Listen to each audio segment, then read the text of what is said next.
Hey guys, welcome back to our YouTube channel. तो आज की इस वीडियो में मैं लेकर के आ गया हूँ आप सभी के लिए BHU 2015 का पेपर सॉल्यूशन का पार्ट 2। ठीक है ना। लास्ट के वीडियोस में हमने क्वेश्चन नंबर 30 तक जो है सॉल्यूशन कर लिया था, तो आज हम क्वेश्चन नंबर 31 से स्टार्ट करते हैं। ठीक है, तो बिना देर के अगर चैनल पर नए हैं तो चैनल को प्लीज़ सब्सक्राइब कर ले एंड बेल आइकन को प्रेस कर ले। तो चलिए आज की वीडियो को हम शुरू करते हैं। तो सबसे पहला क्वेश्चन दिया हुआ है क्वेश्चन नंबर 31। यहाँ पे देखिए क्या दिया हुआ है, T half of 3 hydrogen is 12.3 years. Okay, if 48.0 mg of 3H is released from a nuclear power plant during an accident, what mass of this nuclide, ठीक है, would remain आफ्टर 49.2 ईयर्स। यानी हम यहाँ पे पूछा गया कि हमें एक टी हाफ दिया हुआ है एंड यहाँ पे हमें दिया हुआ है कितना mg रिलीज हो रहा है एंड हमें यहाँ पे दिया हुआ है कि आफ्टर इतना ईयर्स के बाद कितना वहाँ बचेगा। यानी हमें सबसे पहले बताना है कितना हमारा वहाँ पे अमाउंट बचा हुआ रहेगा इफ़ 48 ऑफ mg जो हमारा रिलीज हो गया। ओके, देखिए इस क्वेश्चन कैसे करेंगे हम। यहाँ पे देखिए सबसे पहले तो कितने नंबर ऑफ टी हाफ्स लग रहे हैं इस 49.2 ईयर्स कंप्लीट करने में। तो चलिए मैं इसे सॉल्यूशन कराता हूँ एंड आपको पता है टी इज इक्वल टू होता है एन टी हाफ। क्या होता है? एन टी हाफ होता है। यानी इस फॉर्मूले से जो है आप कितने नंबर ऑफ टी हाफ्स आपके हैं उसे आप कैलकुलेट कर सकते हैं। ठीक है, तो यहाँ पे अगर आप देखेंगे टी की वैल्यू आपको कितनी दी हुई है, टी की वैल्यू दी हुई है 49.2 आपको दी हुई है, इज इक्वल टू हो गया एन इंटू टी हाफ की वैल्यू है 12.3 हो गया। ओके, एंड जब आप इसे सॉल्व करेंगे तो एन इज इक्वल टू क्या आ जाएगा, 12 पॉइंट से इसे जब कट कर देंगे तो अप्रोक्स आपकी ये वैल्यू आ जाएगी 4, एकदम एग्जैक्ट वैल्यू आएगी आपकी 4। यानी एन इज इक्वल टू आपकी आ गई 4, यानी 40 हाफ टाइम्स आपका यहाँ पे लग रहा है। एंड आपको बता दूं कि नंबर ऑफ रिमेनिंग निकालने का जो फॉर्मूला होता है वो होता है आपका जो इनिशियल जो कंसंट्रेशन आपकी दी हुई होती है डिवाइडेड बाय जो यहाँ पे कंसंट्रेशन जो इनिशियल कंसंट्रेशन या इनिशियल अमाउंट दी हुई होती है divided by 2 to the power n। And n क्या है? Number of t halves. यानी यहाँ पे अगर हम बात करें इनिशियल कितनी दी हुई है 48 mg दी हुई है एंड 2 टू द पावर कितनी हो जाएगी, 2 टू द पावर हो जाएगी 4। ओके, एंड यहाँ पे हम लिख सकते हैं इसे 48 divided by 2 to the power 4 कितना हो जाएगा, यहाँ पे हो जाएगा 16 हो जाएगा एंड 16 को कट करेंगे तो 3 टाइम्स में ये कैंसिल हो जाएगा। यानी हमारा बचेगा कितना 49.2 ईयर्स के बाद में, ये बचेगा 3 mg। तो उम्मीद आपको ये सॉल्यूशन समझ आए होंगे। नेक्स्ट क्वेश्चन हम लेते हैं। It is found that a particle of mass m in a 1D box of length L can be excited from n is equal to 1 to n is equal to 2 state by a light of frequency nu. Okay, if the light of the box is if the length of the box is double, the frequency needed to produce the n is equal to 1 to n is equal to 2 transition हमें ये पूछा गया है। यानी हमें question क्या पूछा गया है, चलिए मैं इसे सॉल्यूशन करता हूँ। यहाँ पे देखिए सबसे पहले क्या दिया हुआ है, हमें एक लाइट की एनर्जी दी हुई है, वो एनर्जी दी हुई है। ठीक है, उसकी फ्रीक्वेंसी हमें बोली गई यहाँ पे न्यू है। ओके, एंड यहाँ पे क्या हुआ उस टाइम ट्रांजिशन जो हो रहा है आपका यहाँ पे जो है 1 से 2 या फिर 1 से 2 ही हो रहा है। ओके, 1 2 आपका यहाँ पे 2 ही ट्रांजिशन हो रहा है। ओके, तो अब यहाँ पे हमें कैसे कैलकुलेट करेंगे, चलिए बताता हूँ। n equal to 1 to 2 transition आपका यहाँ पे हो रहा है। तो आपको ये पूछा जा रहा है कि अगर शुरू में एनर्जी जो भी था एंड उसकी फ्रीक्वेंसी न्यू थी, तो अब जो है हम लेंथ को जो है डबल कर दिए, 2l कर दिए, तो उस टाइम पे जो फ्रीक्वेंसी क्या होने वाली हमें ये पूछा जा रहा है। तो सबसे पहले देखिए फर्स्ट केस में जो आपकी एनर्जी थी वो क्या थी, इज इक्वल टू क्या थी आपकी, मैं डायरेक्टली यहाँ पे अगर कैलकुलेट करूँ, मैं यहाँ पे ट्रांजिशन को मान ही नहीं रहा हूँ, जो यहाँ पे एनर्जी स्टेट में जो ट्रांजिशन है उसे अगर आप नहीं भी मानेंगे तो भी आपका आंसर यहाँ पे आएगा। कैसे, चलिए यहाँ पे देखिए इज इक्वल टू होगा n square h square by 8ml square. Okay, तो ये फर्स्ट एनर्जी स्टेट है आपका, यहाँ पे जो ट्रांजिशन हो रही थी मान लेते हैं उसका एनर्जी यहाँ पे ये था। ठीक है, आप इसे ये ट्रांजिशन के अकॉर्डिंग भी कर सकते हैं, लेकिन मैं वहाँ पे आपको यहाँ पे फोर्स नहीं कर रहा हूँ कि आप वहाँ पे करेंगे इसे। एंड यहाँ पे सेकंड स्टेट में क्या हुआ कि जो नेक्स्ट एनर्जी आ रही है उसे मैं ई डैश मान लेता हूँ एंड उसमें ट्रांजिशन के लिए क्या बोला गया कि एल इज इक्वल टू क्या किया गया 2 टाइम्स कर दिया गया। यानी इसे हम लिख सकते हैं n square h square by 8ml, l की जगह हम क्या हो गया 2l की होल स्क्वायर, यानी 2l का होल स्क्वायर क्या होता है आपका, ये हो जाएगा 4l स्क्वायर। तो इसे मैं यहीं पे लिख देता हूँ 4l स्क्वायर। ठीक है, तो यहाँ पे ये आ जाएगा हमारा ये l स्क्वायर इंटू 4, ये 4l स्क्वायर मैं यहाँ पे लिख दिया। अब देखिए ये जो वैल्यू है यहाँ पे आपको दी हुई, ये वैल्यू तो आपकी यहाँ पे जो आपकी ऊपर थी वही वैल्यू है, यानी ये ई डैश के बराबर है। ये जो वैल्यू है आपका ये ई डैश के बराबर है, ठीक है, ये हमारा ई डैश के बराबर हो गया। तो यानी हम लिख सकते हैं, सॉरी ई के बराबर हो गया, तो e dash is equal to e divide by 4 आप लिख सकते हैं। E is equal to e divide by 4, because इसकी वैल्यू तो हमने यहाँ पे ई लिख दिया। अब देखिए यहाँ पे हमें फ्रीक्वेंसी निकालना, तो हम इसे क्या लिख सकते हैं, एच न्यू डैश लिख सकते हैं, इज इक्वल टू इसे हम लिख सकते हैं H nu divide by 4। And यहाँ पे अगर इस एच को कैंसिल कर दिए तो जो हमारी सेकेंड जो ट्रांजिशन थी जिसमें हमने लेंथ को जो है 2 टाइम्स कर दिया था, उसकी frequency nu is equal to क्या आ गया, यहाँ पे आ गया हमारा न्यू बाय, आपका यहाँ पे आ जाएगा कितना, न्यू बाय जो आपके यहाँ पे आने वाली वैल्यू न्यू बाय 4। तो ये आप कह सकते हैं कि जो सेकेंड ट्रांजिशन है उसकी जो फ्रीक्वेंसी आने वाली वो आएगी आपकी न्यू बाय 4। तो आप यहाँ पे आपका आंसर क्या हो जाएगा, आपका आंसर हो जाएगा इस केस के लिए ऑप्शन नंबर ए आपका आ जाएगा correct answer nu by 4। Okay, उम्मीद आपको ये सॉल्यूशन समझ आया होगा। नेक्स्ट क्वेश्चन क्या दिया हुआ, देखिए इस क्वेश्चन को ध्यान से समझिएगा। यहाँ पे क्या क्वेश्चन दिया हुआ, H I and D I are made to undergo same transition J is equal to 1 to sorry j is equal to 0 to 1, the light frequency causing the transitions for hi equals new, यानी hi के लिए जो transition की जो आपकी यहाँ पे frequency वो न्यू दी गई है। Approximately which transition would you expect to induce the same transitions of D I, मतलब डी आई के लिए जो फ्रीक्वेंसी है वो हमारी फ्रीक्वेंसी क्या होने वाली है। तो चलिए इसे हम सॉल्यूशन करते हैं। फिर से मैं कहूँगा कि जो ट्रांजिशन हो रहा है उसे आप यहाँ पे ध्यान ना दें, मैं जो सॉल्यूशन करा रहा हूँ उसे आप ध्यान दें। आपने पढ़ा होगा आइसोटोपिक सब्स्टिट्यूशन में, मैं डायरेक्टली वहाँ पे जा रहा हूँ, मैं वहाँ पे ज़्यादा लेंथी नहीं कर रहा हूँ। आपने पढ़ा होगा BHCl by BDCl is equal to आपका होता है 2। आपने ये पढ़ा होगा अगर आपने मेरी रोटेशनल स्पेक्ट्रोस्कोपी की लेक्चर्स देखी होगी तो, जिसमें मैंने आइसोटोपिक सब्स्टिट्यूशन अलग से एक लेक्चर पढ़ाया हुआ है। एंड इसे आप क्या लिख सकते हैं, इसे आप लिख सकते हैं, यहाँ पे मैं लिखता हूँ इसे BHCl इज इक्वल टू होता है आपका ये 2 इंटू BDC, सॉरी ये हो जाएगा BDCl। ओके, अब यहाँ पे देखिए आप कि अगर यहाँ पे ये आपका फॉर्मूला आ गया एंड इसे मैं क्या करता हूँ J इंटू J प्लस 1 से अगर बहुत सारे मल्टीप्लाई कर दूँ फॉर सेम ट्रांजिशन के लिए, J इंटू J प्लस 1 से अगर मैं इसे मल्टीप्लाई कर दूँ तो कोई टेंशन नहीं है, बिकॉज जितना मैंने दोनों से मल्टीप्लाई किया उससे प्रॉब्लम हमारी यहाँ पे नहीं है। एंड यहाँ पे जो है ये जो हमारी इक्वेशन निकल के आई है यहाँ पे सामने, तो ये इक्वेशन आपकी एक एनर्जी की है। आपने पढ़ा होगा E J is equal to, आपने पढ़ा होगा, या फिर E bar is equal to J into sorry B J into J plus 1, आपने ये इक्वेशन पढ़ा होगा। यानी ये जो एनर्जी हमारा है ये E4HCl हो गया एंड ये एनर्जी हो गया 2 इंटू E4DCl के लिए एनर्जी हो जाएगी। ठीक है, इतना हम लिख सकते हैं।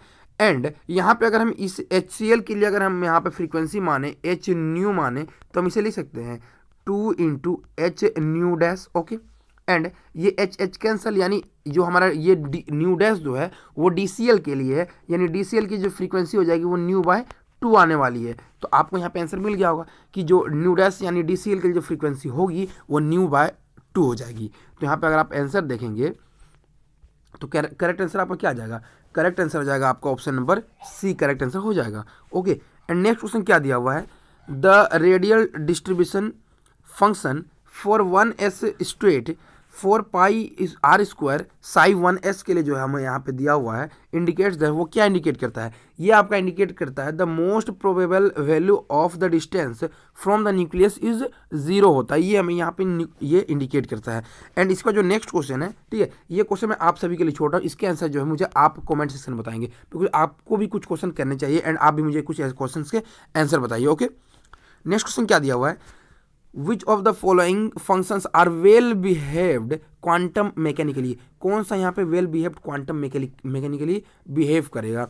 तो यहाँ पे देखिए आपको सिंपली क्या पुट करना है, आपको सिंपली जो है यहाँ पे x की वैल्यू जो है इन्फिनिटी पुट कर देनी है, प्लस माइनस इन्फिनिटी पुट कर देनी है। एंड जिस भी केस में जो है, जिस भी केस में साई इज इक्वल टू 0 आ जाता है, ओके, ये साई इज इक्वल टू 0 कब आएगा मैं यहाँ पे बता देता हूँ आपको। ये जितने भी फंक्शन दिए हुए इज इक्वल टू, आपको यहाँ पे क्या ले सकते हैं, साई इज इक्वल टू ये function, psi is equal to ये function, psi is equal to ये function and psi is equal to ये फंक्शन, यहाँ पे आपको सभी फंक्शन दिए हुए हैं। एंड जैसा मैंने कहा कि अगर आप यहाँ पे x is equal to plus minus infinity put करते हैं and psi is equal to जिस भी केस के लिए 0 आएगा वो आपका वेल बिहेव्ड फंक्शन होगा। ओके तो यहाँ पे अगर आप देखेंगे ऑप्शन नंबर ए जो आप यहाँ पे आपको दी हुई है, इसमें अगर आप side x is equal to plus minus infinity जब पुट करेंगे तो साइड टेंस टू जो है आपको यहाँ पे जीरो वैल्यू आ जाएगी। इसलिए हम कह सकते हैं कि जो ऑप्शन नंबर ए है ये आपका एक वेल बिहेव फंक्शन हो जाएगा इस केस के लिए। तो ये हो जाएगा करेक्ट आंसर। अब नेक्स्ट क्वेश्चन क्या दिया हुआ है, नेक्स्ट क्वेश्चन दिया हुआ है which of the following is not eigen function of d2/dx square operator. अब देखिए आइजन फंक्शन ऑपरेटर क्या होता है, आपने पढ़ा है कि कोई भी एक ऑपरेटर दिया हुआ है, ठीक है, एक ऑपरेटर दिया हुआ है ए, जब आप उसे ऑपरेट करते हैं, जब उसे आप ऑपरेट करते हैं किसी भी ऑपरेटर, यानी यहाँ पे जो ऑपरेटर दिया हुआ है d2/dx स्क्वायर के थ्रू मैं इसे ऑपरेट करूँ तो आपकी जो वैल्यू आएगी, समटाइम्स मान लेते हैं कि सेम वैल्यू ही आ गई, ओके लेकिन उसके साथ में जो है एक सर्टेन अदर थिंग्स भी, यानी कुछ कांस्टेंट आते हैं, जस्ट लाइक मानते हैं फॉर कुछ कांस्टेंट आया। तो इस तरीके के जो वेव फंक्शन होता है जिससे आपने ऑपरेट तो किया एंड आपकी वैल्यू यहाँ पे सेम भी आ गई एंड उसके साथ में कुछ मल्टीप्लिकेशन में आ गई, तो इस तरीके के फंक्शन को हम बोलते हैं आइजन फंक्शन। या फिर हो सकता है यहाँ पे वैल्यू आपकी सेम भी वैल्यू आ सकती थी विथ मल्टीप्लाई विथ 1 के साथ भी आ सकती थी, बिकॉज 1 तो कोफिशिएंट में होगा ही होगा। तो यहाँ पे इस तरीके के फंक्शन को हम वेल बिहेव्ड फंक्शन बोलते हैं। लेकिन अगर एक केस क्या हुआ, एक फंक्शन को आपने इस तरीके से ऑपरेट किया एंड आपकी वैल्यू आ गई 0, तो इस केस में जो आप बोल सकते हैं कि आपका वेल बिहेव्ड फंक्शन नहीं होगा।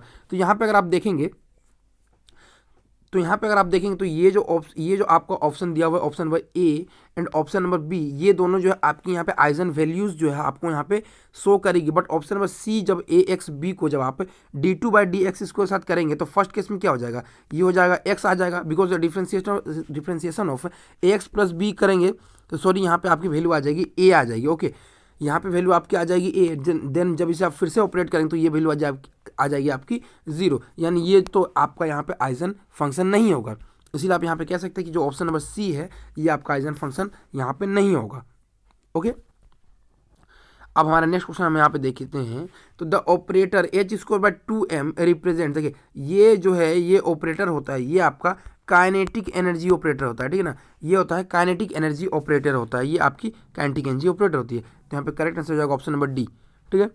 नेक्स्ट क्वेश्चन क्या दिया हुआ है, the electrophilic aromatic substitution proceeds through an intermediate. यहाँ पे क्या बोला गया है कि आपको यहाँ पे एक बेंजीन रिंग दी हुई है, ठीक है, एंड बेंजीन रिंग में जो है आपको इलेक्ट्रोफिलिक के सब्स्टिट्यूशन करना है, जस्ट लाइक H2SO4 करना है, ठीक है, या फिर Cl2 देना है। तो यहाँ पे एक आपका एक इंटरमीडिएट आता था जिसमें इस तरीके का कम्प्लेक्स फॉर्म होता था, जिसमें जो है यहाँ पे पॉजिटिव चार्ज पार्शियल पॉजिटिव इस तरीके से जो आपका रिंग फॉर्म होता था। तो ये जो कम्प्लेक्स, इसका नेम क्या है ये पूछा जा रहा है। तो इस कम्प्लेक्स को बोला जाता है सिग्मा कम्प्लेक्स।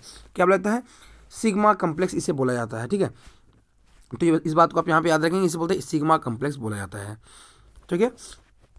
देखिए नेक्स्ट क्वेश्चन क्या दिया हुआ है, optically active 2 octanal rapidly loses its optical activity when exposed to the following. किसके साथ अगर आप एक्सपोज करेंगे तो ऑप्टिकल एक्टिविटी आपकी यहाँ पे ये गायब हो जाएगी। जस्ट लाइक यहाँ पे देखिए 2 ऑक्टेनल की अगर हम बात करें, ये 1 2 3 4 5 6 7 8, ये आपको 2 ऑक्टेनल दिया हुआ है एंड जब इसे आप किसके साथ ट्रीट करें तो ये ऑप्टिकली एक्टिव ये खो देगी। जस्ट लाइक अगर मान ले इसे हम अगर अल्कीन में कन्वर्ट कर दे, यानी यहाँ से एक हाइड्रोजन जो है इस तरीके से जाएगा, ठीक है, मैं यहाँ पे हाइड्रोजन सेटिस्फाई नहीं कर रहा हूँ, ये लीव कर जाएगा, तो ये 1 2 3 4 5 6 7 एंड ये 8, तो इस तरीके से जो है डबल बॉन्ड और यहाँ पे डबल बॉन्ड आ सकता है, ठीक है, दोनों पोजिशन पे आ सकते हैं। तो ठीक है, इस केस में क्या होता है कि ये जो है आपका यहाँ पे ऑप्टिकल एक्टिविटी लूज कर देगा जब आपने यहाँ पे है इसका डबल बॉन्ड का जब आपने यहाँ पे फॉर्मेशन कर देंगे। तो इस तरीके से आप कह सकते हैं कि जब आप इसे कब फॉर्म होगा, ये जब इसे आप डाइल्यूट एसिड बेस के साथ में जब आप इसे ट्रीट करेंगे तो ये आपका यहाँ पे ऑप्टिकली एक्टिव जो है ऑप्टिकल एक्टिविटी खो देगा। ओके अब हमारा नेक्स्ट क्वेश्चन क्या दिया, the relative rates of nitration of RC6H5, ठीक है, एंड R की वैल्यू यहाँ पे CH3NO2 एंड यहाँ पे आपको यहाँ पे वैल्यूज दी हुई है। तो इस क्वेश्चन देखते हैं हम कैसे सॉल्व करेंगे। तो सबसे पहले पता है आपको कि जो नाइट्रेशन है, ठीक है, नाइट्रेशन एक इलेक्ट्रोफिलिक सब्स्टिट्यूशन रिएक्शन है, एरोमेटिक सब्स्टिट्यूशन रिएक्शन है बेंजीन रिंग में। यानी अगर हम यहाँ पे बात करें, ठीक है, यहाँ पे अगर हम बात करें, यहाँ पे अगर आप देखेंगे कि बेंजीन रिंग इस तरीके से दिया हुआ है एंड यहाँ पे एक R ग्रुप है, जो कि ये चारों ग्रुप आपके हो सकते हैं। तो यहाँ पे जो है आपको यहाँ नाइट्रेशन करना है NO3 एंड H2SO4 के प्रेजेंस में अगर आपको यहाँ पे नाइट्रेशन करना है तो यहाँ पे जो है आपका एक इलेक्ट्रोफाइल आता है NO2। एंड आपको पता है ये जो इलेक्ट्रोफाइल है बेंजीन रिंग पे तभी अटैक करेगा जब ये आपका जो मोर इलेक्ट्रॉन रिच हो, ठीक है ना। तो यहाँ पे जो आपको 4 वैल्यूज यहाँ पे दी हुई है CH3, NO2, OH and Cl। तो यहाँ पे अगर आप बात करें तो सबसे ज़्यादा इलेक्ट्रॉन डेंसिटी बेंजीन रिंग में इंक्रीज कौन करता है? सबसे ज़्यादा इलेक्ट्रॉन इंक्रीज करता है OH ग्रुप थ्रू। यहाँ पे अगर आप OH ग्रुप लगाते हैं तो ये आपका प्लस R इफेक्ट या फिर प्लस E इफेक्ट के थ्रू जो है आपको यहाँ पे बेंजीन रिंग में जो इलेक्ट्रॉन डेंसिटी ये इंक्रीज करता है, यानी OH का तो सबसे पहला यहाँ पे सबसे ज़्यादा होगा। अब ठीक है, अब दूसरी बात यहाँ पे है अब यहाँ पे NO2 तो इलेक्ट्रॉन विड्रॉइंग है, यानी इसका तो सबसे कम हो जाएगा बिकॉज ये इलेक्ट्रॉन सबसे ज़्यादा यहाँ पे इलेक्ट्रॉन यहाँ पे डेफिशिएंट करता है रिंग को, यानी NO2 तो सबसे ज़्यादा लेस हो गया। अब रही बात CH3 और Cl में, तो मैं आपको यहाँ बताते चलूँ कि जो CH3 है वो इलेक्ट्रॉन डोनेट करता है, लेकिन Cl के साथ केस क्या है, ये इलेक्ट्रॉन डोनेट तो करेगा, बेंजीन रिंग में डोनेट करेगा, लेकिन माइनस आई इफेक्ट के कारण जो इलेक्ट्रॉन ये अपनी ओर जो है अट्रैक्ट भी करता है। यानी एक तरह से ये एक्टिवेटर भी है लेकिन एक तरह से ये डीएक्टिवेटर भी है, दोनों तरफ से ये न्यूट्रलाइज कर देता है, जिसके कारण जो है Cl की जो है वैल्यू वो CH3 से कम हो जाती है, यानी CH3 की ज़्यादा हो गई देन Cl देन NO2। यानी यहाँ पे आप यहाँ पे कह सकते हैं कि जो करेक्ट आंसर हो जाएगा आपका इस केस के लिए ऑप्शन नंबर जो है आपका यहाँ पे D करेक्ट आंसर हो जाएगा।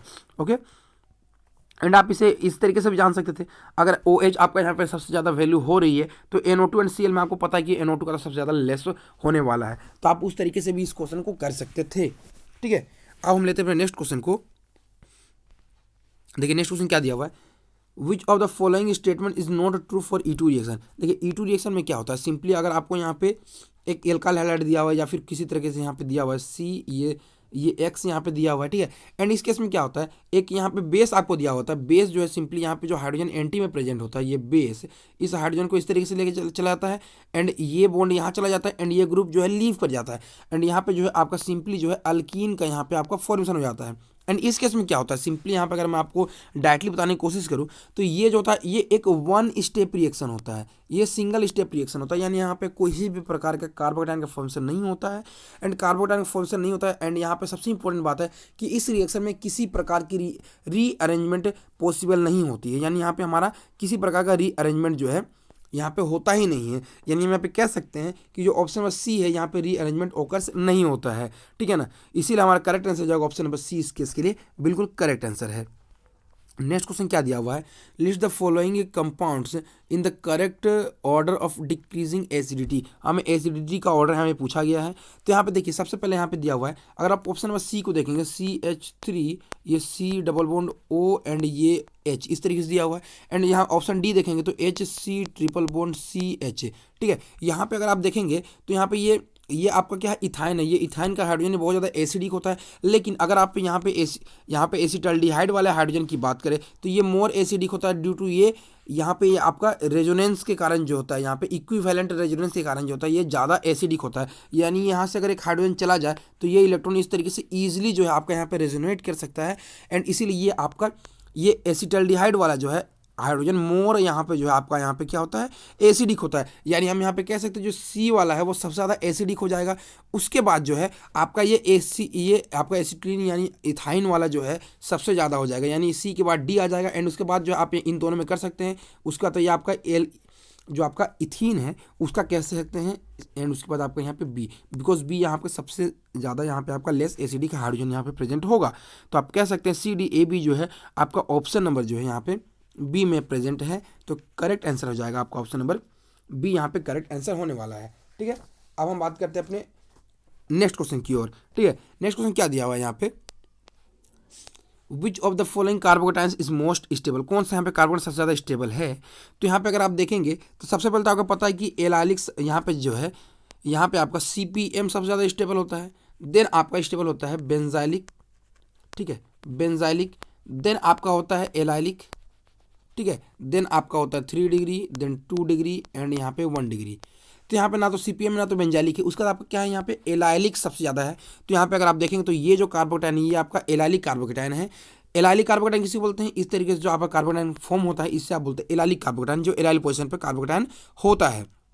तो यहाँ पे जो है एलाइलिक पोजीशन पे ये कार्बोकेटाइन प्रेजेंट है, तो हम यहाँ पे कह सकते हैं जो ऑप्शन नंबर यहाँ पे 4 है वो आपका करेक्ट आंसर हो जाएगा इस केस के लिए। नेक्स्ट क्वेश्चन क्या दिया हुआ है, जिगलर-नाटा कैटलिस्ट इज, जिगलर-नाटा कैटलिस्ट क्या होता है, ये आपका TiCl4 and ALET whole thrice का यहाँ पे ये आंसर होता है, ये आपका जिगलर-नाटा कैटलिस्ट इसे आप कहते हैं, ठीक है। अब हम लेते हैं नेक्स्ट क्वेश्चन को। नेक्स्ट क्वेश्चन क्या दिया हुआ है, pyridine undergoes electrophilic substitution with fuming H2SO4 at elevated temperatures to give, ये जो है आपको pyridine इस तरीके से दिया हुआ है, ठीक है, एंड इसे जो है आप फ्यूमिंग H2SO4 साथ देते हैं तो ये 1, 2 एंड 3 पोजीशन पे जो है आपका SO3H ग्रुप आके अटैच हो जाता है, यानी ये आपको pyridine 3 सल्फोनिक एसिड ग्रुप आपको देता है। तो यहाँ पे आंसर हो जाएगा ऑप्शन नंबर ए, करेक्ट आंसर हो जाएगा। ओके, नेक्स्ट क्वेश्चन क्या दिया हुआ है, Which of the following elimination reactions will give butene as the major product? One butane as the major product, इनमें से कौन सा आपको one butane as the major product देगा?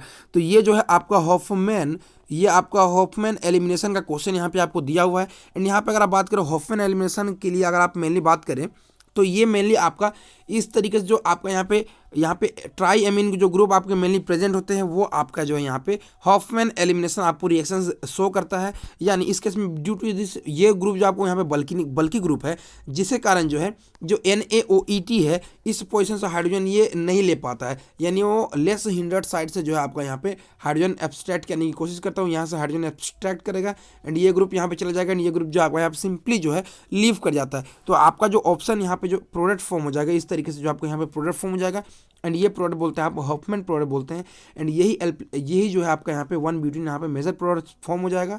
तो करेक्ट आंसर हो जाएगा ऑप्शन नंबर यहाँ पे सी हो जाएगा करेक्ट आंसर।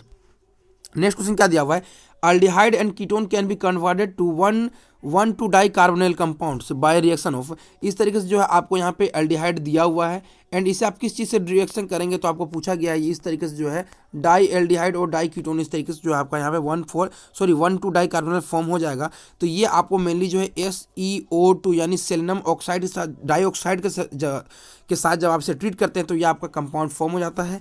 आप यहाँ पे कह सकते हैं जो ऑप्शन नंबर डी यहाँ पे करेक्ट आंसर हो जाएगा। अब हम बात करते हैं अपने नेक्स्ट क्वेश्चन की ओर। तो नेक्स्ट क्वेश्चन हमें यहाँ पे दिया हुआ है, which of the following haloalkanes will undergo hydrolysis more rapidly. देखिए सबसे इंपॉर्टेंट बात है हाइड्रोलाइसिस वही सबसे ज़्यादा रैपिडली देगा जिसके कार्बोकैटायन जो सबसे ज़्यादा स्टेबल हो, सबसे पहला बात, ठीक है। एंड दूसरा बात क्या है कि उसमें जो है लिविंग ग्रुप जो है सबसे ज़्यादा मतलब बेस्ट लिविंग ग्रुप होना चाहिए। क्या होना चाहिए? बेस्ट लिविंग ग्रुप आपका यहाँ पे होना चाहिए, ठीक है। तो यहाँ पे अगर आप ऑप्शन देखेंगे अगर आप सबसे पहले ऑप्शन देखेंगे तो फर्स्ट ऑप्शन में ब्रोमीन लिविंग ग्रुप है एंड दूसरा में यहाँ पे आपको क्लोरीन है, यहाँ पे फ्लोरीन है एंड चौथा में जो यहाँ पे आपको आयोडीन लिविंग ग्रुप है। ओके, यहाँ पे आपको लग रहा है कि यहाँ पे CH3 है, बट यहाँ पे ऐसा नहीं है। ये आपका कुछ इस तरीके से CH3 ये CH3 एंड ये आपको आई ग्रुप दिया हुआ है। एंड आपको पता है आयोडीन सबसे ज़्यादा अच्छा लिविंग ग्रुप होता है, then bromine, then chlorine, then आपका ये फ्लोरीन लिविंग ग्रुप होता है। आप कह सकते हैं यहाँ पे जो लिविंग ग्रुप सबसे ज़्यादा स्टेबल हो, जब सबसे अच्छा लिविंग ग्रुप होगा वो सबसे ज़्यादा हाइड्रोलाइसिस देगा, बिकॉज यहाँ पे ऑल जो कंपाउंड्स आपको दिए हुए सभी में जो है आपके 3 डिग्री कार्बोकैटायन का फॉर्मेशन हो रहा है। इसलिए यहाँ पे जो है ये ग्रुप जब लीव कर जाएगा यहाँ पे 3 डिग्री कार्बोकैटायन का फॉर्म हो जाएगा। सिमिलरली सारे केसेस के लिए ये फॉर्म होने वाला है। तो यहाँ पे करेक्ट आंसर हो जाएगा ऑप्शन नंबर हमारा डी, करेक्ट आंसर हो जाएगा। ओके, नेक्स्ट क्वेश्चन क्या दिया हुआ है, यहाँ पे देखिए the reactant M in the reaction below, यहाँ पे रिएक्टेंट क्या होगा एम रिएक्शन बिलो में, ठीक है। तो ये आपका रिएक्शन जो है मेनली यहाँ पे आप देख सकते हैं कि आपको यहाँ पे प्रोडक्ट फॉर्म हो रहा है जहाँ पे आपका एक NH2 ग्रुप जो है सब्स्टिट्यूट हो रहा है एंड आपको यहाँ पे रिएक्टेंट दिया हुआ है NaNH2। तो यहाँ पे अगर आप ऑप्शन देखें ऑर्थो ब्रोमो एनिसोल दिया हुआ है एंड दूसरा आपको क्या दिया हुआ है यहाँ पे आइदर ऑर्थो ब्रोमो एनिसोल और आपको दिया हुआ है मेटा ब्रोमो एनिसोल दिया हुआ है एंड यहाँ पे मेटा ब्रोमो एनिसोल। यानी अगर आप ऑप्शन में ए देखेंगे तो इस तरीके से आपको दिया हुआ है। ओके, ये OCH3 दिया हुआ है एंड यहाँ पे ऑर्थो ब्रोमो दिया हुआ है एंड दूसरा केस में जो दिया हुआ है यहाँ पे आपको OCH3 दिया हुआ है एंड आपको यहाँ पे ब्रोमीन दिया हुआ है एंड आपको पूछा गया कि कौन सा प्रोडक्ट जो है ये मेजर प्रोडक्ट देगा NH2। तो ये मेनली बेंजाइन मैकेनिज्म का क्वेश्चन है।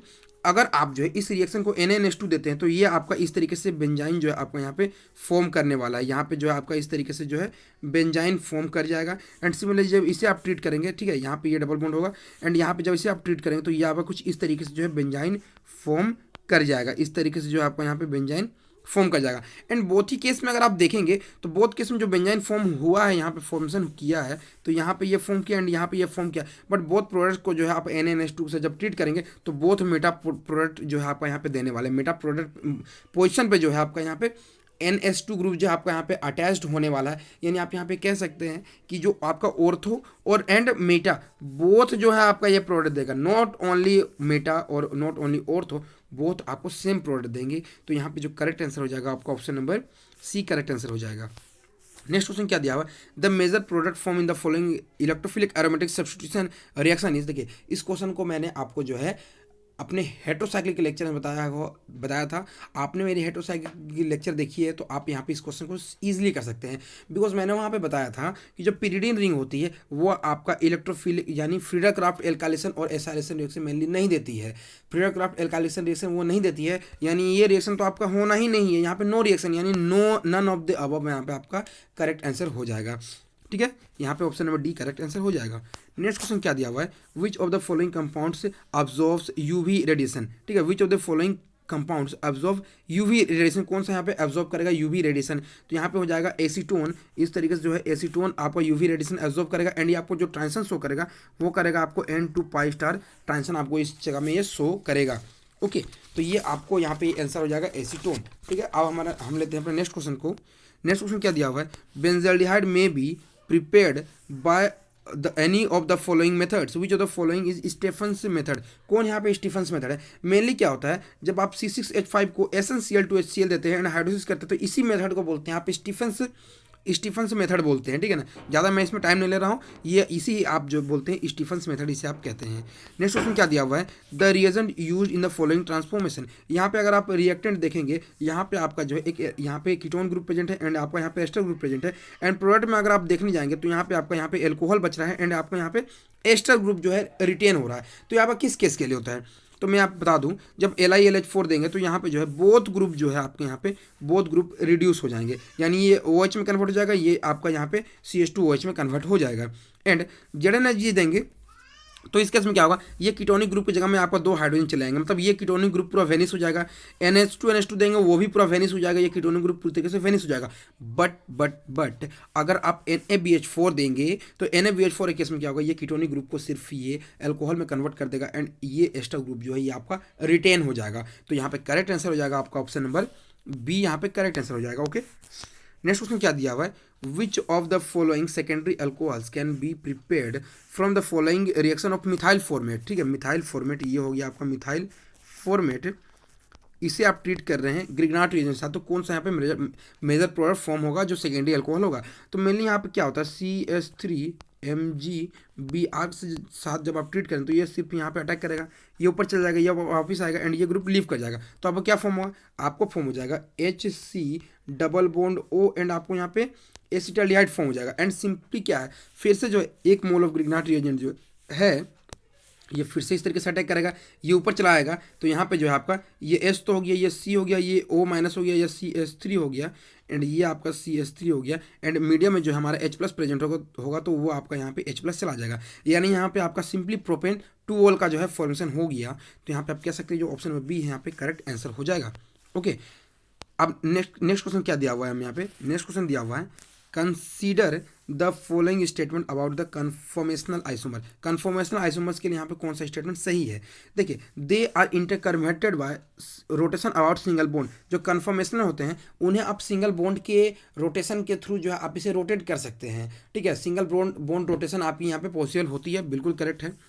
The energy barrier separating them is less than 50 kilo calorie पर मोल, या बिल्कुल ये भी करेक्ट है, बिकॉज ये एनर्जी बैरियर 15 किलो कैलोरी पर मोल से ये कम होती है, इसीलिए जो आप इसे इजीली रोटेट कर सकते हैं। इससे ज़्यादा होती तो बॉन्ड ब्रेकिंग हो जाती है आपकी इस केस के लिए। एंड नेक्स्ट क्या है, they are best represented by Fischer projection, बिल्कुल करेक्ट है, इसे आप फिस्चर से ही ज़्यादा बेटर तरीके से जो आप रिप्रेजेंट कर सकते हैं, यानी आपका जो ऑल ऑफ जो स्टेटमेंट है वो आपका करेक्ट आंसर है, यहाँ पे all statement are correct here. Okay, next question क्या दिया हुआ है, नेक्स्ट क्वेश्चन क्या हम बात करें, which of the following is not product of the origination of citral. तो सबसे पहले जो है आपने मेरे टर्पीन्स की लेक्चर देखी तो आपको पता हो जाएगा कि साइट्रल की स्ट्रक्चर क्या होती है।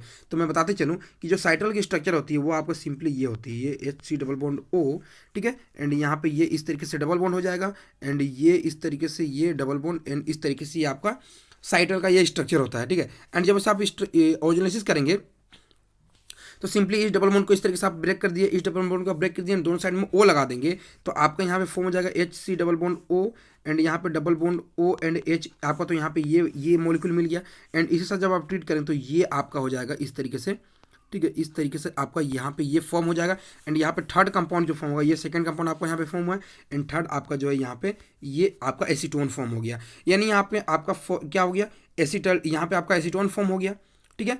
एंड आपका दूसरा यहाँ पे क्या हो गया, यहाँ पे आपका फॉर्म हो गया आपको यहाँ पे ग्लाइऑक्सल फॉर्म हो गया एंड थर्ड जो ये कंपाउंड आपको दिया हुआ है, ठीक है, ये जो थर्ड जो कंपाउंड आपको यहाँ पे फॉर्म हुआ है इसको बोलते हैं लिवोल्डिहाइड। क्या बोलते हैं, लिवोल्डिहाइड बोलते हैं। तो यहाँ पे आपको फॉर्म क्या हुआ, यहाँ पे आपका एसिटाल्डिहाइड फॉर्म हो ही नहीं रहा है, तो यहाँ पे आप कह सकते हैं जो ऑप्शन में सी एसिटाल्डिहाइड आपका यहाँ पे फॉर्मेशन नहीं हुआ है, एसिटाल्डिहाइड नहीं फॉर्म हुआ है, हमारे यहाँ पे एसीटोन की फॉर्मेशन हुई है। ओके, नेक्स्ट क्वेश्चन क्या दिया हुआ है, arrange the following 3 acid chlorides decreasing order of SN1 reaction. आपको पता है SN1 reaction directly proportional to stability of carbocation के डायरेक्टली प्रोपोर्शनल होती है। यानी कार्बोकटाइन जितना ज़्यादा स्टेबल होगा वो उतना ही ज़्यादा जल्दी स्पीड जो है आपका SN1 रिएक्शन देगा। यहाँ पे अगर आप देखेंगे इस ग्रुप को लीव कर देंगे, क्लोरीन को लीव कर देंगे, तो यहाँ पे आप अगर आप यहाँ पे जो है तीनों ग्रुप के लिए यहाँ पे कार्बोटाइन फॉर्म कर दे, यहाँ पे भी कार्बोटाइन फॉर्म कर दे एंड यहाँ पे भी कार्बोटाइन फॉर्म कर दे, तो यहाँ पे ऑप्शन में बी में देखेंगे यहाँ पे आपकी एलाइलिक कार्बोटाइन फॉर्म होगी जो कि बहुत ज़्यादा स्टेबल होगी, यानी एंड यहाँ पे जो है आपका बी सबसे ज़्यादा स्टेबल हो जाएगा। देन यहाँ पे आपका 2 डिग्री कार्बोटाइन फॉर्म हो जाएगा यानी BC। देन यहाँ पे तो आपका नॉर्मली 1 डिग्री कार्बोटाइन, तो BCA।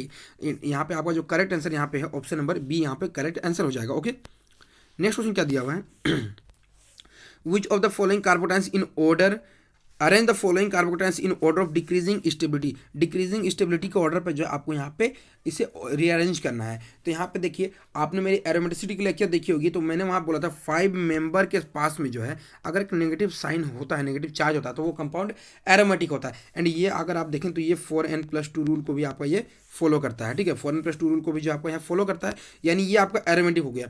एंड आपको पता है जो एरोमेटिक होता है उससे ज़्यादा स्टेबल यहाँ पे आपका कुछ हो ही नहीं सकता है, यानी ए तो सबसे ज़्यादा आपको यहाँ पे स्टेबल हो गया। अब दूसरा चीज़ यहाँ पे क्या है, अगर ऑप्शन बी एंड सी में देखेंगे आप एंड डी में देखेंगे तो ये आपका बेंजाइलिक के कार्बन आयन है, यानी इस तरीके से आपको दिया हुआ है, इस तरीके से जो है CH2 यहाँ पे अगर नेगेटिव हो गया बेंजाइलिक हो गया एंड 2 हाइड्रोजन को रिप्लेस करके यहाँ पे आपको 2 pH ग्रुप दिए हुए हैं, ठीक है। तो ये आपको बेंजाइलिक हो गया एंड आपको पता है बेंजाइलिक बहुत ज़्यादा स्टेबल होता है।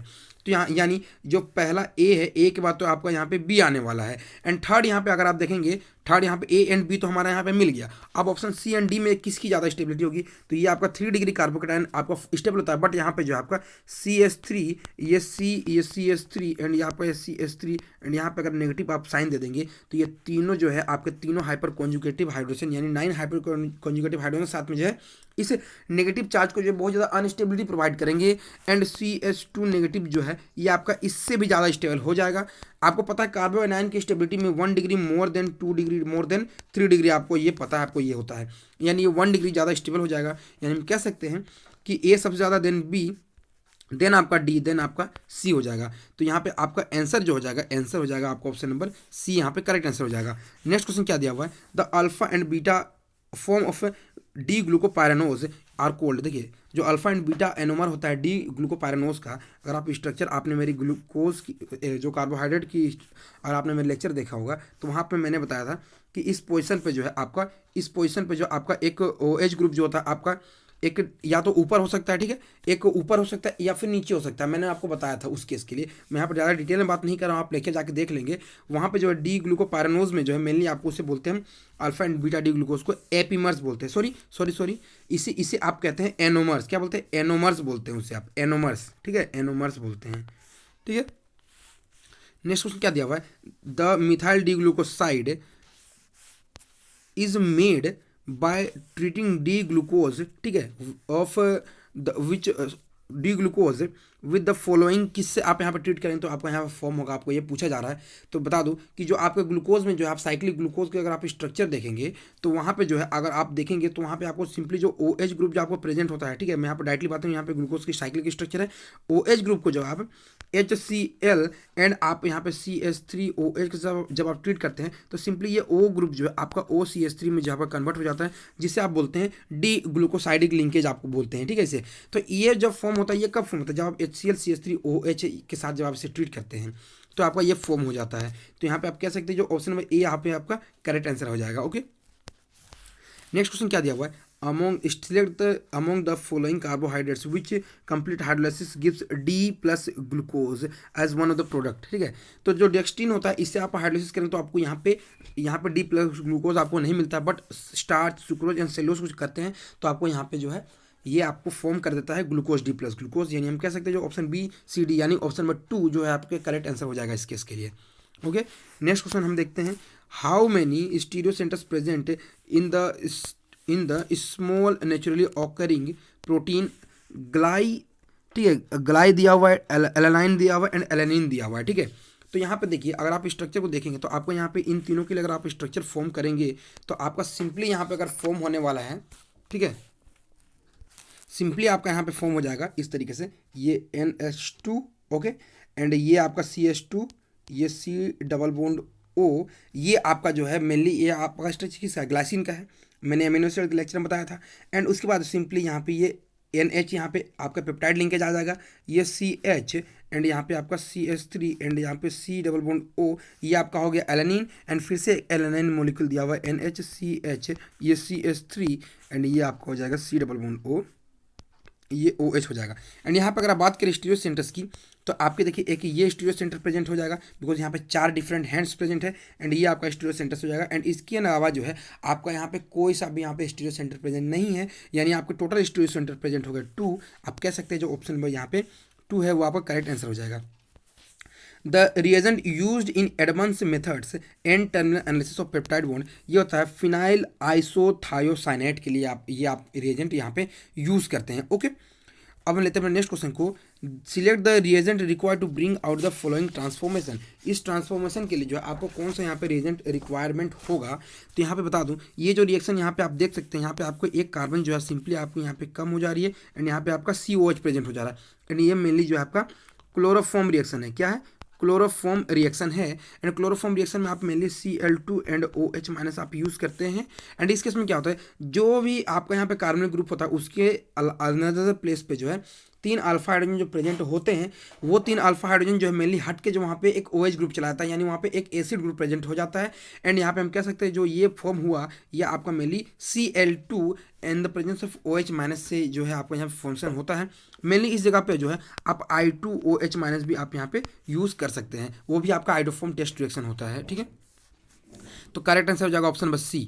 नेक्स्ट क्वेश्चन दिया हुआ है, which one of the following would clearly prove the configuration cis 3 hexene and trans 3 hexene. देखिए सिस 3 हेक्सेन यहाँ पे C double bond C and यहाँ पे C2H5 एंड यहाँ पे ये हाइड्रोजन एंड यहाँ पे C2H5, ये आपका सिस 3 हेक्सेन है एंड यहाँ पे C डबल बॉन्ड C, यहाँ पे C2H5 एंड ये हाइड्रोजन, ये C2H5 एंड ये हाइड्रोजन। इन दोनों केस में अगर आप देखेंगे तो इसकी dipole moment not equal to 0 हो जाएगी, लेकिन इस केस के लिए जो है आपकी डाइपोल मोमेंट जो है, ठीक है, इस केस के लिए जो आपको डाइपोल मोमेंट हो जाएगा 0 बिकॉज ये दोनों जो आप ये इक्वल टू 0 हो जाएगा। ठीक है, ये इक्वल टू 0 हो जाएगा, ये आपस में एक दूसरे को कैंसिल कर रहे हैं, यानी हम यहाँ पे कह सकते हैं कि दोनों को स्ट्रक्चर को आप डाइपोल मोमेंट से डिस्टिंग्विश कर सकते हैं बिकॉज एक की डाइपोल मोमेंट 0 एक की डाइपोल मोमेंट 0 यहाँ पे नहीं है। तो यहाँ पे कह सकते हैं जो ऑप्शन नंबर यहाँ पे C है डाइपोल मोमेंट से आप इसे डिस्टिंग्विश कर सकते हैं।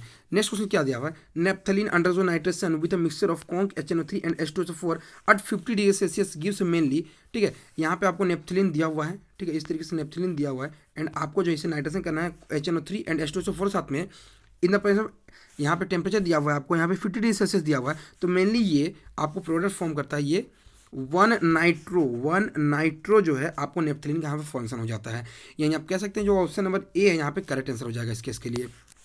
नेक्स्ट क्वेश्चन क्या दिया हुआ है, the most convenient spectroscopic techniques to stabilize the presence of intermolecular hydrogen bonding in hydroxy compound is mainly जो है आप इसे कैसे डिस्टिंग्विश करते हैं, मेनली से आप जो है IR स्पेक्ट्रोस्कोपी से डिस्टिंग्विश करते हैं। The following reaction proceed through, देखिए यहाँ पे क्या है, ये बेंजीन दिया हुआ है एंड यहाँ पे आपको बेंजाइलिक पोजीशन पे जो है आपको यहाँ पे CH2 आ रहा है एंड ये रिएक्शन जो आपको पता है ये NBS के साथ करते हैं रिएक्शन आप एलाइलिक सब्स्टिट्यूशन रिएक्शन एंड ये रिएक्शन जो मेनली आपका फ्री रेडिकल मैकेनिज्म फॉलो करता है। क्या कहता है, फ्री रेडिकल मैकेनिज्म फॉलो करता है, तो ये आपका फ्री रेडिकल सब्स्टिट्यूशन रिएक्शन हो जाएगा, ऑप्शन नंबर आपका यहाँ पे C। नेक्स्ट क्वेश्चन क्या दिया हुआ है, which of the following aromatic substitution reaction is reversible, कौन सा यहाँ पे जो एरोमेटिक सब्स्टिट्यूशन रिएक्शन है वो आपका जो है रिवर्सिबल रिएक्शन है, ये यहाँ पे पूछा गया है। ठीक है, तो यहाँ पे जो है आपका सल्फोनेशन जो रिएक्शन होता है, सल्फोनेशन रिएक्शन आपका रिवर्सिबल होता है, यानी अगर आप मैं आपको बताऊँ इस तरीके से यहाँ पे कि आपका यहाँ पे बेंजीन रिंग दिया हुआ है, एंड जब आप इसे जो है H2SO4 से आप जब ट्रीट करते हैं तो इस तरीके से जो आपका यहाँ पे SO3H जो आपका यहाँ पे अटैच हो जाता है। लेकिन इस केस में क्या होता है, ये आपका इप्सो सब्स्टिट्यूशन, क्या बोलते हैं इसे हम, इप्सो सब्स्टिट्यूशन रिएक्शंस के कारण जो है ये SO3H ग्रुप जो फिर से लीव कर जाता है, एंड आपको फिर से जो ये बेंजीन आपको वापस मिल जाता है।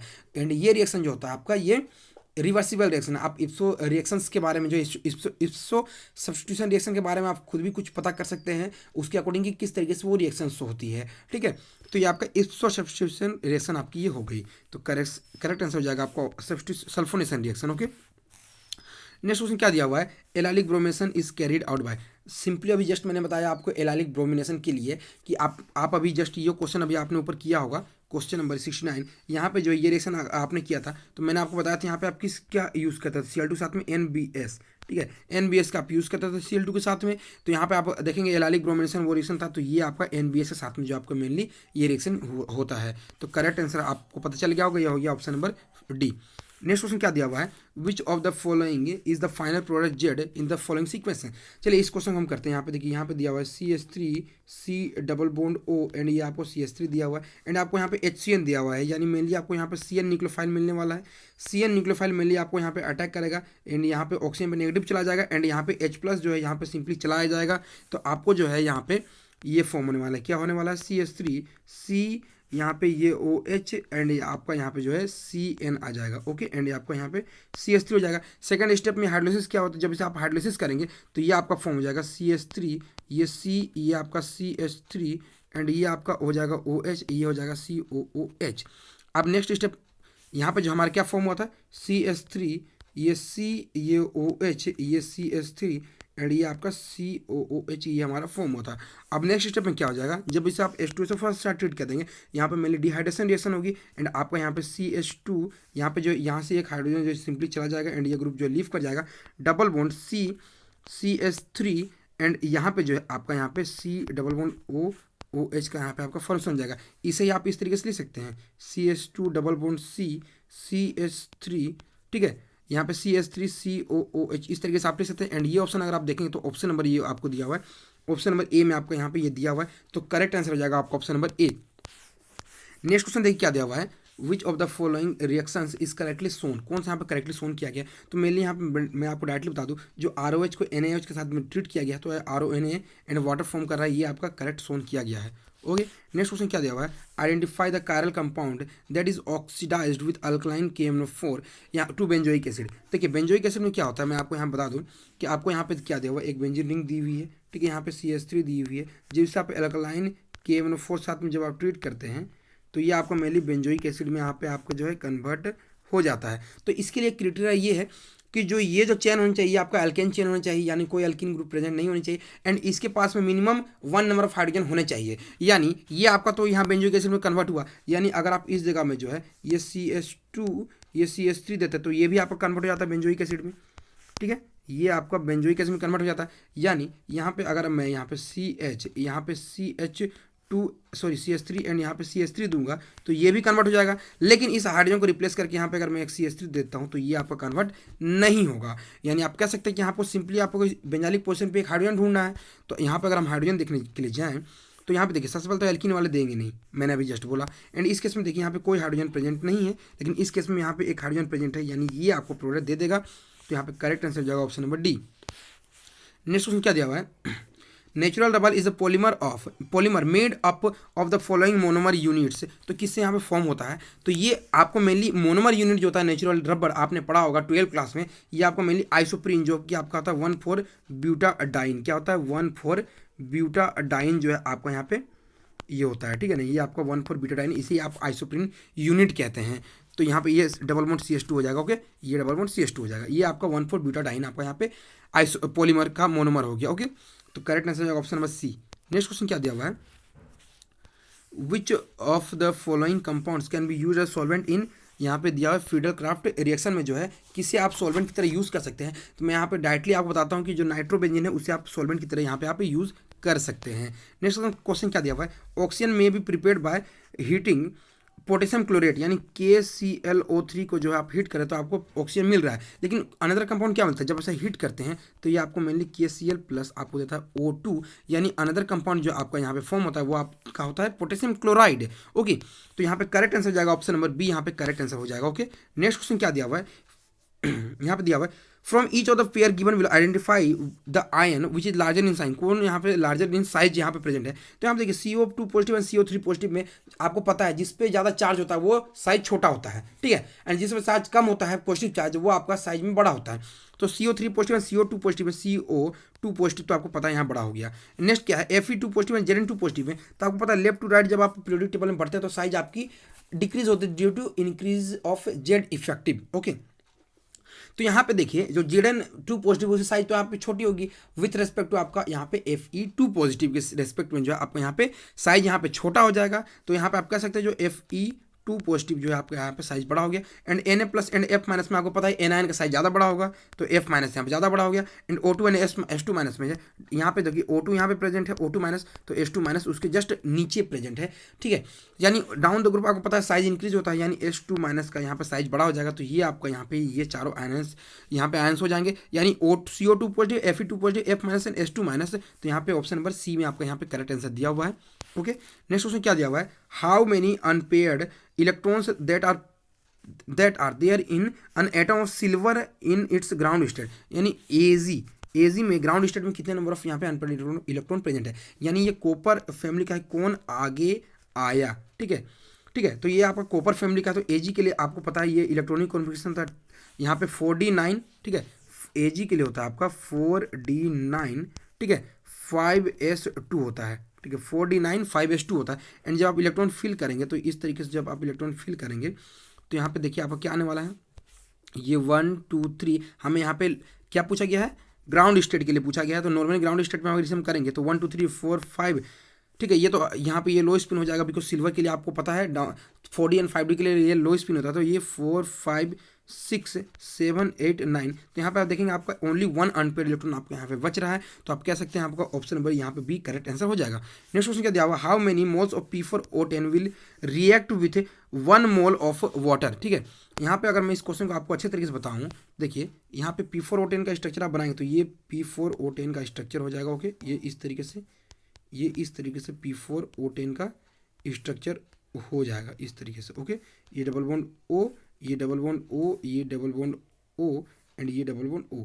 एंड आपको मैं बता दूं कि यहाँ पे जो है अगर आप 6 मोलिक्यूल्स ऑफ वाटर देते हैं तो ये जो है आपका कंप्लीटली हेडलेस हो जाता है, यानी एक मोलिक्यूल वाटर आपका यहाँ पे लगा तो ये बॉन्ड ब्रेक हो गया, सेकंड मोलिक्यूल ऑफ वाटर यहाँ पे लगा तो ये बॉन्ड आपका ब्रेक हो गया, थर्ड मोलिक्यूल ऑफ वाटर आपको यहाँ पे गया तो ये बॉन्ड ब्रेक हो गया, ठीक है, एंड फोर्थ मोलिक्यूल गया यहाँ पे ये ब्रेक हो गया, ठीक है। तो इस केस में क्या होता है ये चारों बॉन्ड तो आपके ब्रेक हो गए, लेकिन 2 मोल आपके इन दोनों को ब्रेक करने के लिए लगता है यूज़ होता है। तो यानी टोटल 6 मोल्स ऑफ वाटर आपका यहाँ पे ब्रेकिंग करने के लिए होता है। यानी आप यहाँ पे कह सकते हैं कि यहाँ पे अगर डायरेक्टली मैं बोलूँ कि 1 मोल ऑफ P4O10 जो है, ठीक है, 1 मोल ऑफ P4O10 जो है आपका कितने से रिएक्ट करता है 6 मोल ऑफ वाटर से रिएक्ट करता है, एंड आपको यहाँ पे प्रोडक्ट फॉर्म होता है। लेकिन हमें क्वेश्चन में पूछा गया है कि 1 मोल ऑफ P4O10 कितना 1 मोल ऑफ P4O10 रिएक्ट करेगा 1 मोल ऑफ वाटर से, यानी इसे हम 1 मोल कन्वर्ट करते हैं तो इसे हम क्या करते हैं 6 से सबको डिवाइड करते हैं। तो 1/6 P4O10 प्लस H2O, ये आपका प्रोडक्ट फॉर्म रहा है, यानी 1 मोल ऑफ वाटर कितने मोलिक्यूल ऑफ P4O10 से रिएक्शन कर रहा है, यानी 1/6 मोल ऑफ P4O10 से रिएक्शन कर रहा है। यहाँ पे आपने प्रूफ कर दिया, तो आप कह सकते हैं जो यहाँ पे करेक्ट आंसर हो जाएगा 1/6 मोल्स। ओके, तो आज की इस वीडियो के लिए बस इतना ही, हमने इतना सारा सॉल्यूशन किया। अगर आपको वीडियो अच्छी लगी तो प्लीज़ वीडियो को लाइक करना, चैनल को सब्सक्राइब करना। मिलते हैं इस तरीके के सॉल्यूशन के साथ में नेक्स्ट के वीडियोज़ में, तब तक के लिए धन्यवाद।